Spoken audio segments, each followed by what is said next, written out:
मागच्या 24 तासामध्ये जगाच्या कुठल्याही कानाकोपऱ्यामध्ये काही वाईट बातमी नाही आहे आणि ती तशी नसण्याची शक्यता जास्त होती. याचं कारण दोन. पहिलं म्हणजे अमेरिकेच्या स्वातंत्र्यदिनी 250वा स्वातंत्र्य दिन, त्यामुळे तिथे सगळी गर्दी, उत्साह, त्यामुळे तिथनं काही वाईट वेळं विचित्र काही येणार नाही, बट नॅचर आहे की नाही. दुसरं होतं ते म्हणजे इराणमध्ये आयातोल्लांच्या अंत्यविधीसाठी जगभरातनं आलेला समुदाय, मग तो राजकीय असेल किंवा नॉर्मल पब्लिक असतील किंवा कसेही, त्यामुळे तिकडनंही काही येण्याची शक्यता नव्हती. मग आता बातम्या आहेत तरी काय, तर त्या याच्यामध्ये पहिली म्हणजे अर्थातच महत्त्वाची ती म्हणजे अमेरिकन इकॉनॉमिक मार्केट चांगलं आहे, त्याच्यामुळे जगभरातली मार्केट चांगली आहेत. पण अमेरिकेतनं आलेली एक मोठी महत्त्वाची बातमी म्हणजे लेबर मार्केट. आता तिथे लेबर मार्केट काय सांगतं तर 80,000 जॉब्स मागच्या महिन्यामध्ये एक्सपेक्टेड होते ॲडिशन करण्यासाठी. त्याच्याऐवजी झालेत किती? स्टॅटिस्टिकल डेटा सांगतो की 1,72,000 जॉब्सचं ॲडिशन झालेलं आहे. त्याच्यामुळे काय आहे की व्याजदर स्थिर राहतील, किंबहुना व्याजदर म्हणजे इंटरेस्ट रेट वाढण्याची शक्यता आहे. इंटरेस्ट रेट वाढले तर इक्विटी मार्केट खालती जाईल, इक्विटी मार्केट खालती गेलं तर पैसा कुठे येईल? बाय डिफॉल्ट शक्यतेप्रमाणे मला वाटतंय की तो पुन्हा भारतीय बाजारामध्ये येऊ शकतो. आता याचं कारण 2-3 पुन्हा जर का आपण म्हणलं, त्यातलं पहिलं महत्त्वाचं मला वाटतं त्याप्रमाणे की one wonder stock market economy जिथे आहे, मग ती तैवान असेल, जपान असेल, साऊथ कोरिया असेल, त्याच्यापेक्षा सुद्धा भारतीय मार्केट हे वेल डायव्हर्सिफाईड आहे. BSE आणि NSE यांच्याकडनं जर का कंपन्या एकत्रीकरण करून बघितल्या तर मंडळींनो 8,000 कंपन्या येतात. 8,000 पैकी 1,000 कंपन्या तर आपल्याकडे निश्चितच चांगल्या आहेत. परत आपण म्हणूया की we may not be product oriented. तो प्रयत्न कसा करणं, काय करणं हे गव्हर्नमेंटच्या हातामध्ये, पण ॲटलिस्ट आपल्याकडे ब्रॉड बेस्ड इकॉनॉमी आहे. मग आता आपण मागच्या काही दिवसांपासून RBIची इकॉनॉमिक पॉलिसी, त्याच्यातले टर्मिनॉलॉजी या संदर्भामध्ये माहिती घेत होतो. मागच्या भागामध्ये आपलं बोलणं झालं एक्सटर्नल डेट विषयी. आज आपण एक्सटर्नल डेटच्या याच्यामध्ये सौदी अरेबिया आणि त्यांच्याकडची गंमतशीर उदाहरणं याविषयी 2 मिनिटं बोलून घेऊया. मंडळींनो नमस्कार, मी प्रद्युम्न सेवेकरी, तुम्ही बघतात BPS इन्व्हेस्टमेंट्स ऑनलाईन. आता जसं व्यक्तीला म्हणजे इंडिव्हिज्युअलला कर्जाची आवश्यकता असते, मग ते आयदर घर बांधणीसाठी असेल, घरातलं काही फर्निचर वगैरे घेणं असेल, गाड्या घेणं असतील किंवा पर्सनल ॲसेट्सच्या याच्यामध्ये कॉम्प्युटर, लॅपटॉप वगैरे वगैरे, मग आपण काय करतो, जर आपल्याकडे म्युच्युअल फंड अथवा शेअर्समध्ये पैसा असेल तर तो तेवढ्यापुरता रिडीम करतो, पुन्हा त्याच्यामध्ये रिइन्व्हेस्टमेंट करतो. नाही तर घरासारखा जर का निर्णय असेल तर आपण होम लोन घेतो. मग तसं घर तसंच देश, mini micros make one macro, okay, जे मागच्या वेळेला आपण बोललो होतो.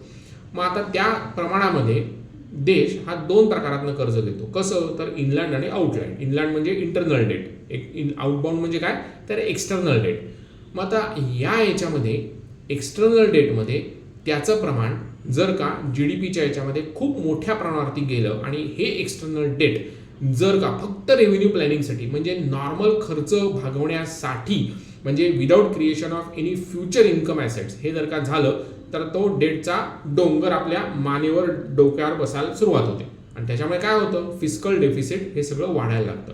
फिस्कल डेफिसिट वाढणं म्हणजे काय, फिस्कल डिसिप्लिन म्हणजे फायनान्शियल डिसिप्लिनचा अभाव असणं.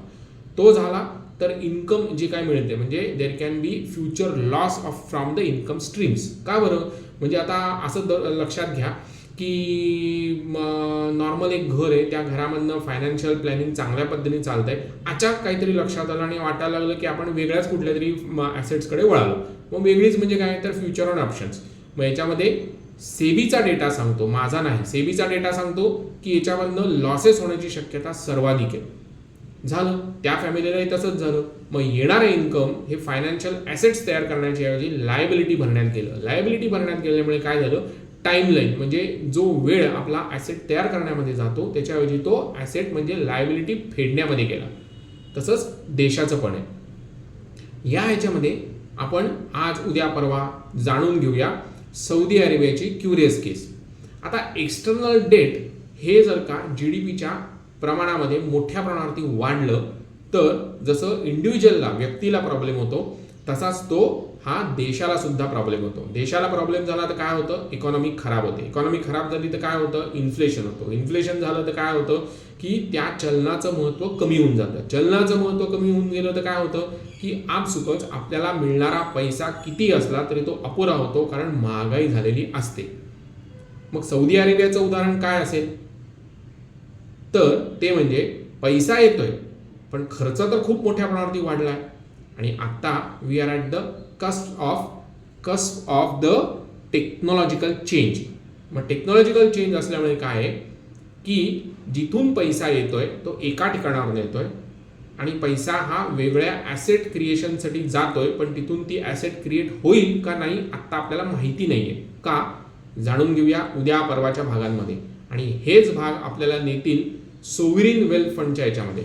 पुन्हा सांगतो, जसं इंडिव्हिज्युअलची वेल्थ मॅनेजमेंट असते तशीच देशाची सुद्धा सोव्हरीन वेल्थ फंड नावाची एक ॲसेट क्रिएशन असते. काय, कशी, उद्या परवाच्या याच्यामध्ये जाणून घेऊया. नक्की बघत राहा, ट्यून करत राहा. BPS investments online. आवडलं तर सबस्क्राईब करा. तोपर्यंत येणाऱ्या पावसाची मजा घेऊया आणि गुंतवणूक चांगली उत्तम करूया. धन्यवाद.